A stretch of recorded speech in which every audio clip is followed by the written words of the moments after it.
নমস্কার।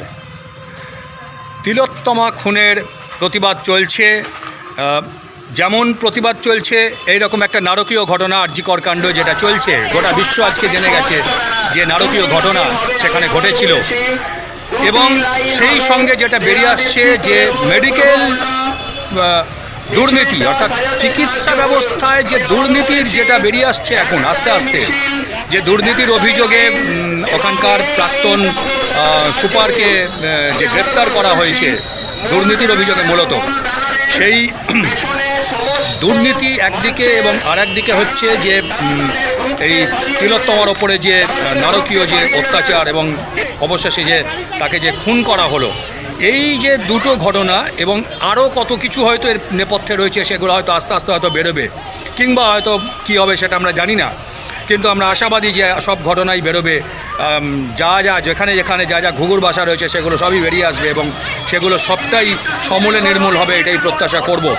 এখন দেখা যাচ্ছে যে এই বিভিন্ন জায়গায় যে আন্দোলন শুরু হয়েছে, মানে আন্দোলন কলকাতা ছাপিয়ে গ্রাম, অর্থাৎ গোটা বাংলা ছাপিয়ে ভারত ছাপিয়ে আন্তর্জাতিক স্তরে পর্যন্ত যে আন্দোলন শুরু হয়েছে, এখন এই আন্দোলনের চাপে কিন্তু দেখা যাচ্ছে যে সরকারের প্রায় জেরবার অবস্থা।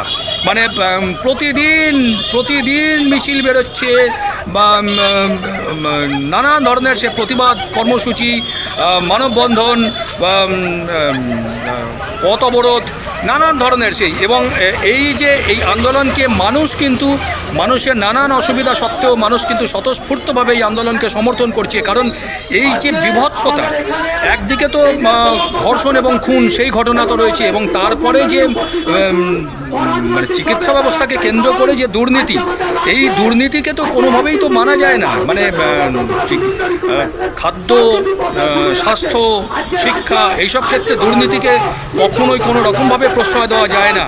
এখন এই দুর্নীতির বিরুদ্ধে যে মানুষ যে গর্জে উঠেছেন এবং আমজনতা কিন্তু এটাকে সমর্থন করছে, কিন্তু সরকারের প্রায় জেরবার হওয়া, মানে বিধ্বস্ত হয়ে গেছে সরকার, সেটা বোঝাই যাচ্ছে যে নানান দিকে সেই এত মিছিল, এত মিটিং, এত কর্মসূচি, যে সেখানে কিন্তু সরকারের প্রায় জেরবার অবস্থা।